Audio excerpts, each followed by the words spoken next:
to really find out what happened, to really know the facts. And I don't know if I could handle it, or I don't know if I'd want to know.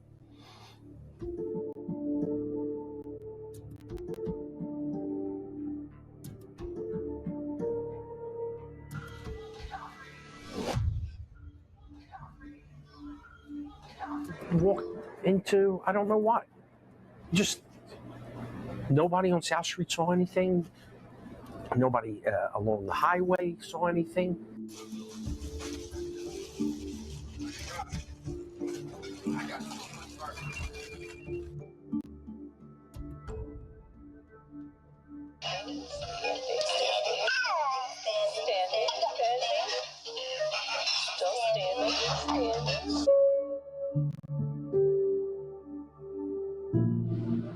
Angela, is there anything you would want to add to maybe encourage people to come forward? If anyone has any information about my dad, please.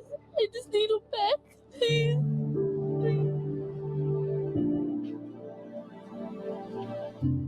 Every year that goes by that we don't have an answer and we don't get justice, it's just agony. It's just agony. I'm confident that it was a murder, that there was foul play. I just can't understand who would want to hurt her. I think a lot of people out there know. Do you believe, as Christine said, that people know? Mm-hmm. Yes. Somebody knows, or you think? People know.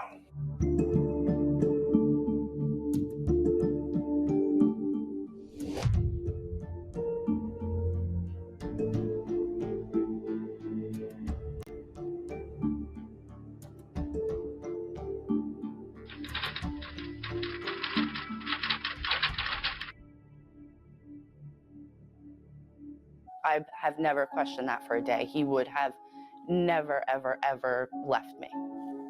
There was nothing in my sister's past that would cause her to disappear off the face of the earth. She was just a really kind, sweet woman. And for the life of me, I can't understand how there could be such evil out there to want to destroy something so beautiful.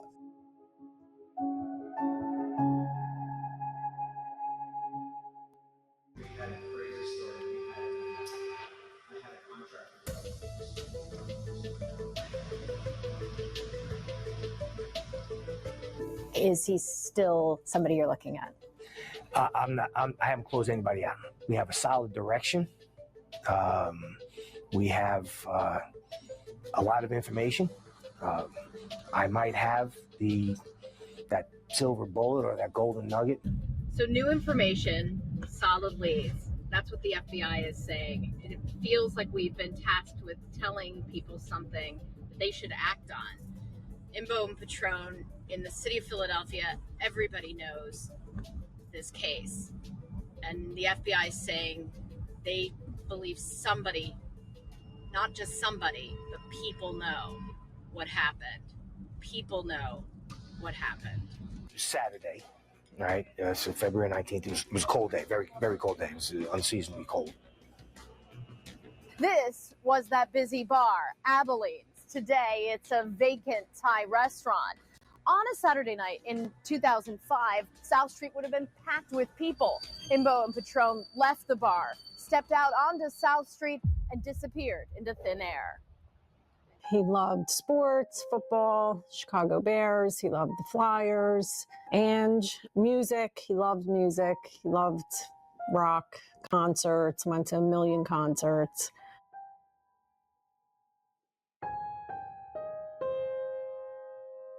He worked there every single day. He loved, being with his mother and father every day. Some of my best memories were him at the bakery. He was a very hard worker.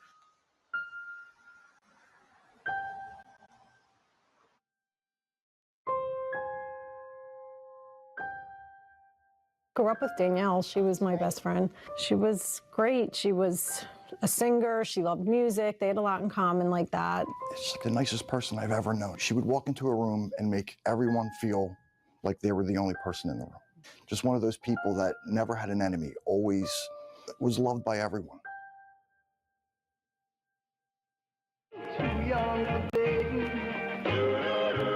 She followed after my father. He was a kind of a local celebrity, a singer in the 50s in South Philadelphia, and that was her passion. She loved to sing. So she joined a local band and sang on weekends.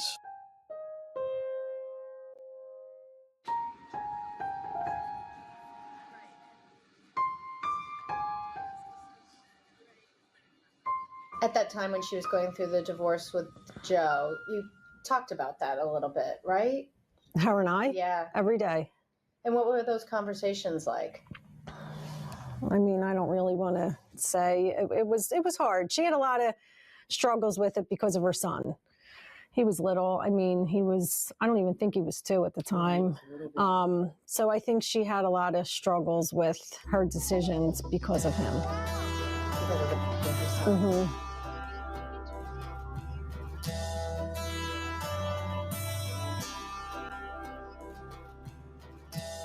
Going through this divorce was horrible for her. She was down to 85 pounds, chain smoking, wasn't sleeping.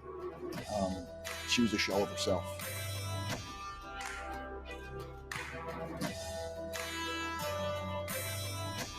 I mean, they knew each other forever, so it wasn't like, I just think they just started, talking again. And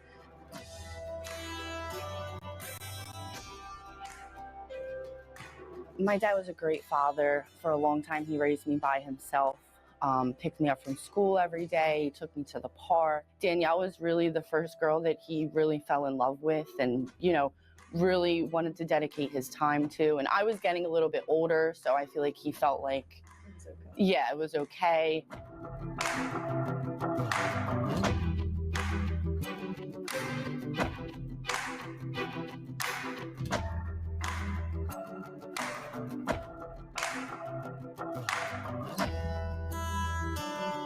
So it was his weekend, and he went out to a family gathering out in Toms River. we were at Chicky and Pete's in South Philly, and he was at the tap room near his apartment. So when we left dinner, I dropped her off to him at the bar. How did that happen? How did they? They were talking through our dinner. I don't know. I was going back to New Jersey. I had work the next day. I spoke to them a few hours later. My brother wanted me to come back and go out with them and come back. We're going to a bar. And I was like, no, I'm already in Jersey. I'm not going to come back. And she got on the phone. I talked to both of them. And that's how I knew where they were going. Otherwise, I don't think anyone would have known where they were going. So it was a spur of the moment. It was spur of the moment, which makes all of this even so strange.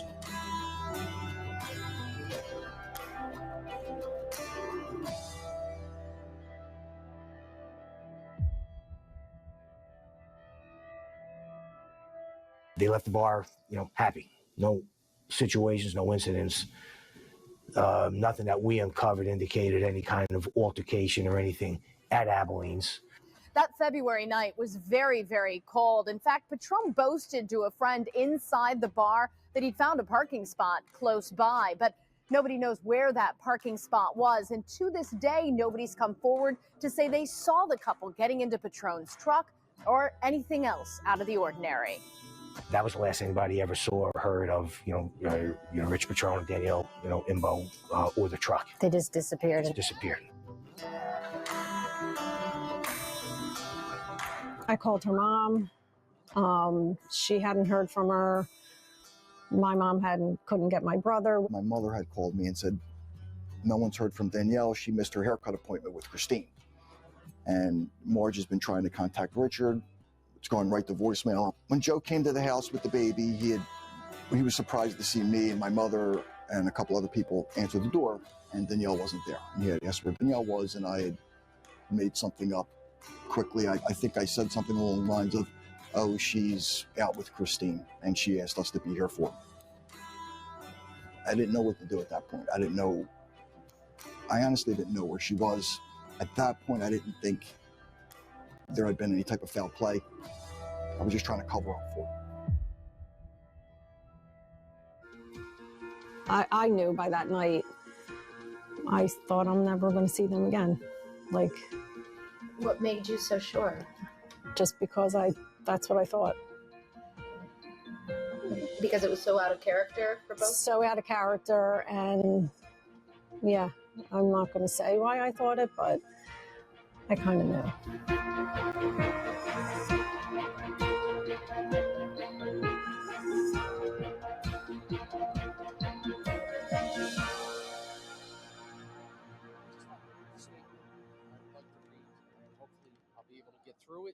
A 3,000-pound truck and two individuals do not simply disappear without a trace. 363 days ago, Danielle Imbo and Richard Petrone Jr. left South Street and then vanished. But to keep the mystery surrounding their disappearance in the public's eye. The FBI and half a dozen state and local law enforcement agencies have been pursuing this case. But the FBI said today that this is by no means a cold case. They and the truck disappeared without a trace. The 13th anniversary of the disappearance of her son Richard and his girlfriend Danielle Imbo. Her son needs her. Richard's daughter needs him. And we're just begging for anyone, for any information, please. Please. All of our lives have been taken from us, and we don't know now how to live each day without them, without knowing where they are, without knowing what happened to them.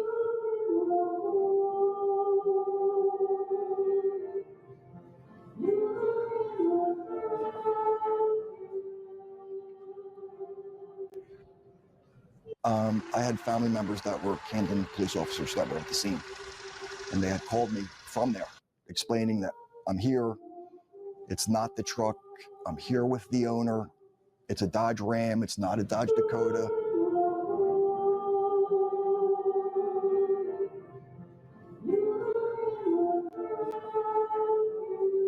I found nothing in either of their past that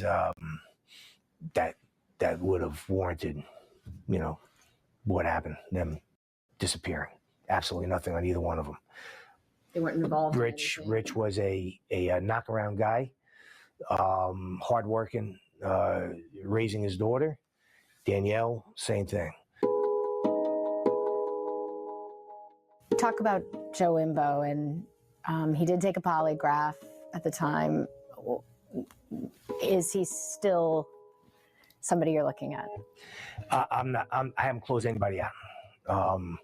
I haven't discounted, anybody. I can't until, I got the definitive details, evidence, and information that I need to say this is what happened. Like we did show that Joe Imbo was not in Philadelphia or Mount Laurel based on the information available, at the time, that he was in fact out in Toms River. So he had an alibi. So he had an alibi. He had an alibi for where he was, yes.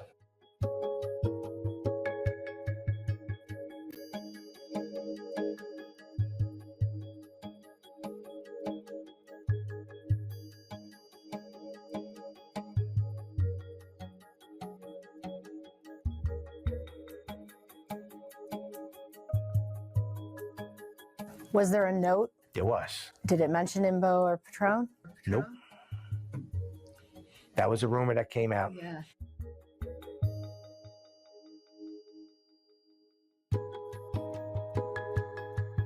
Anthony Rodesky. Okay. March and April of that very same year, he was convicted of Killed a couple of folks, right? Was he somebody who was looked at? Absolutely. And it was a couple of months after February 19th. We went through his home on a couple of occasions. He is a person of interest. And we did the proper, follow up. And again, I haven't ruled out anybody.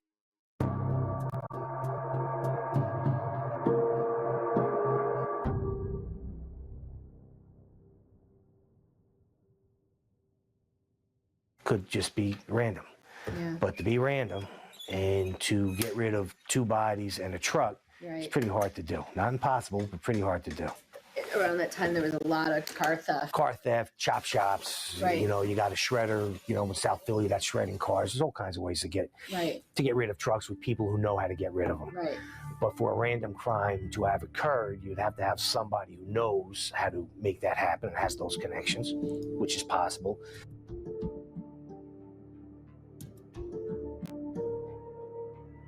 I don't think there'll ever really be closure until we know what happened and we can bring her home and say goodbye the right way. On the 10th year, we put something on my father's stone at the cemetery in memory of my sister. We had a rose put there because that was her nickname. Everybody called her Rose. I know that my father loved me more than anything. He would have never left me. Danielle would have never left his son. All we need is that little piece of information that could glue everything together so we can get justice and, you know, someone can pay for what they did to our family.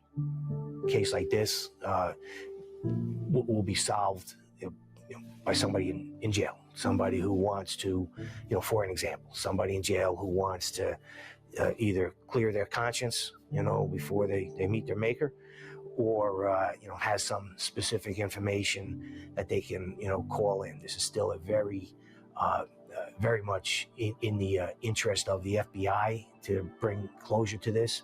If you've ever had that feeling that something's wrong, something's just not right, I think everybody has that once in their life.